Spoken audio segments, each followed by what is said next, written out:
حضرت ابو ہریرہ رضی اللہ عنہ روایت کرتے ہیں کہ رسول کریم صلی اللہ علیہ وسلم نے فرمایا، ایک شخص کہیں جا رہا تھا کہ راستے میں اس نے کانٹوں سے بھری ہوئی ایک ٹہنی دیکھی، بس اس نے اسے راستے سے دور کر دیا۔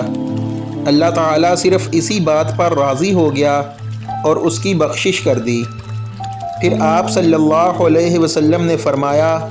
کہ شہداء 5 قسم کے ہوتے ہیں: طاعون میں مرنے والے،